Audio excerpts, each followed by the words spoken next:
Assalamualaikum warahmatullahi wabarakatuh. Di sini sebelum saya menjelaskan tentang materi dasar-dasar akuakultur yang terakhir, izinkan saya memperkenalkan diri. Nama saya Gibran Lukman Sadewa dengan NIM 245432269 PN 19279.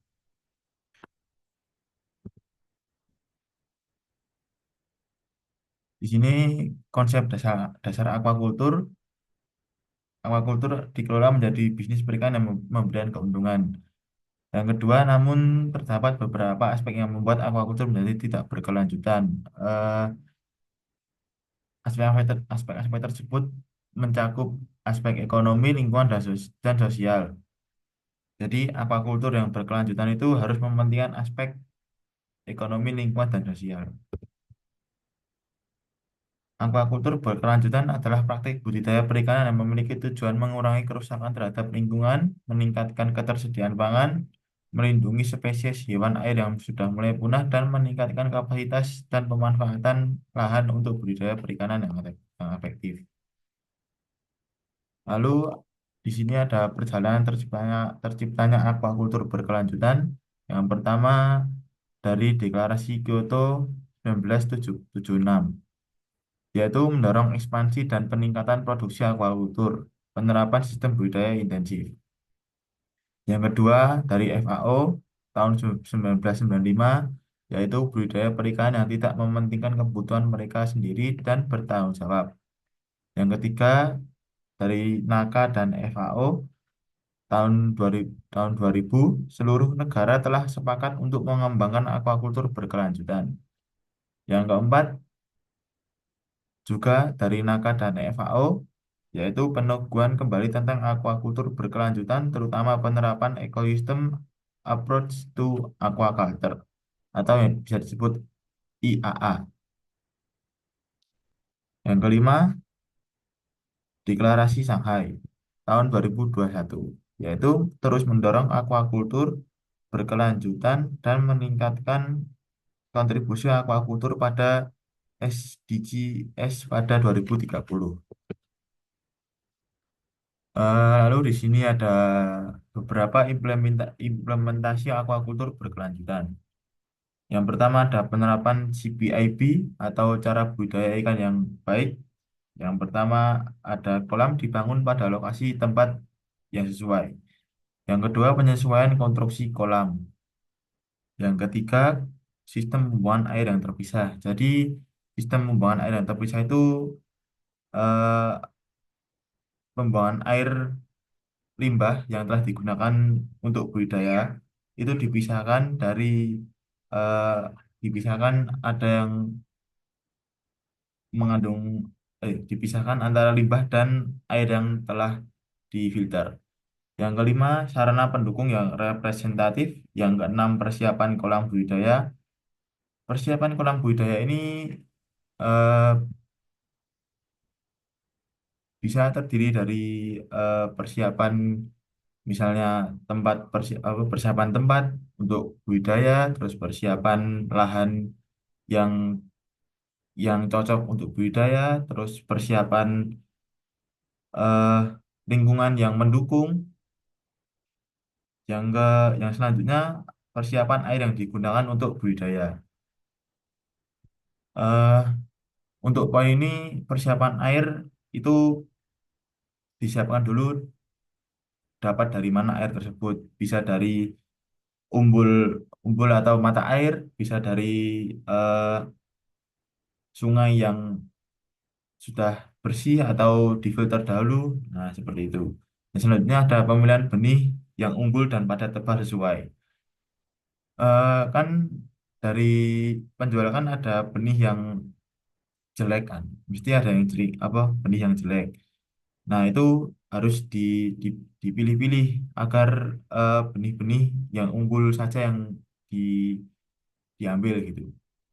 Lalu ada pada tebar sesuai.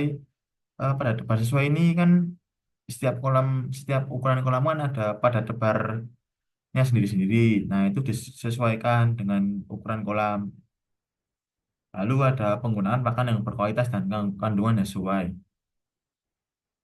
Di sini pakan yang berkualitas itu pakan yang sudah lolos uji uji kualitas lah. Nah, dan kandungan yang sesuai. Jadi pakan itu kandungannya sesuai dengan ikan yang apa sesuai dengan yang dibutuhkan ikan. Selanjutnya ada pemberian pakan yang sesuai, dan selanjutnya ada pengolahan air, selanjutnya ada pemeliharaan ikan dan lingkungan, selanjutnya pemanenan dan penanganan ikan yang efisien. Nah, yang terakhir adalah melakukan evaluasi. Nah, evaluasi ini bisa bisa apa, ya? Melakukan evaluasi terhadap misalnya untung atau rugi, terus evaluasi tentang pembuangan limbah air, begitu. Nah, yang slide selanjutnya sini membahas tentang aquacultur terpadu. Aquacultur terpadu adalah kegiatan yang mengkolaborasikan antara budaya perikanan dengan sektor lainnya. Contoh-contoh dari aquacultur terpadu ini antara lain adalah Minapadi. Minapadi itu yang eh, bercampuran kolaborasi antara tanaman padi dengan eh, hewan-hewan air lainnya, misal padi dengan nila, padi dengan lobster, gitu-gitu.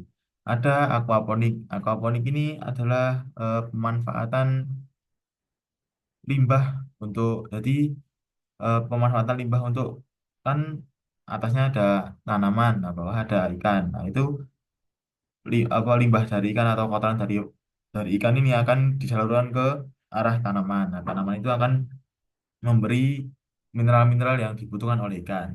Dan ini selanjutnya ada silvofishery dan ada IMTA. Selanjutnya ada Integrated Multi-Trophic Aquaculture atau IMTA. IMTA adalah sistem budidaya yang menggabungkan beberapa budidaya atau komoditas lainnya. Manfaat dari sistem ini adalah menjaga keseimbangan ekosistem dan dapat mengurangi dampak negatif terhadap lingkungan dengan memanfaatkan limbah sebagai nutrien komoditas lainnya.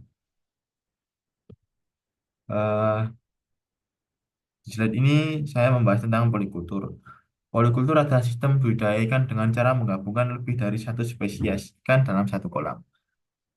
Polikultur memiliki tujuan untuk meningkatkan atau memberikan efisiensi daya dukung produksi dalam sebuah sistem produksi aquacultur. Lalu ada mengurangi apa manfaat dari polikultur ini adalah mengurangi resiko penyakit. Jadi eh, ikan-ikan jika dibudidaya menggunakan polikultur ini akan memiliki resiko yang sedikit terkena penyakit. Lalu ada pertumbuhan ikan yang lebih stabil dan terkontrol dan meningkatkan keuntungan yang didapat oleh petani. Kan apa menggunakan polikultur ini ikan dapat dikontrol dan eh, dapat dapat melihat perkembangan ikan. Selanjutnya ada sistem aquacultur tertutup dengan pembuangan minimal. Sistem ini adalah sistem yang memfilter atau membersihkan air secara berulang atau digunakan kembali untuk budidaya.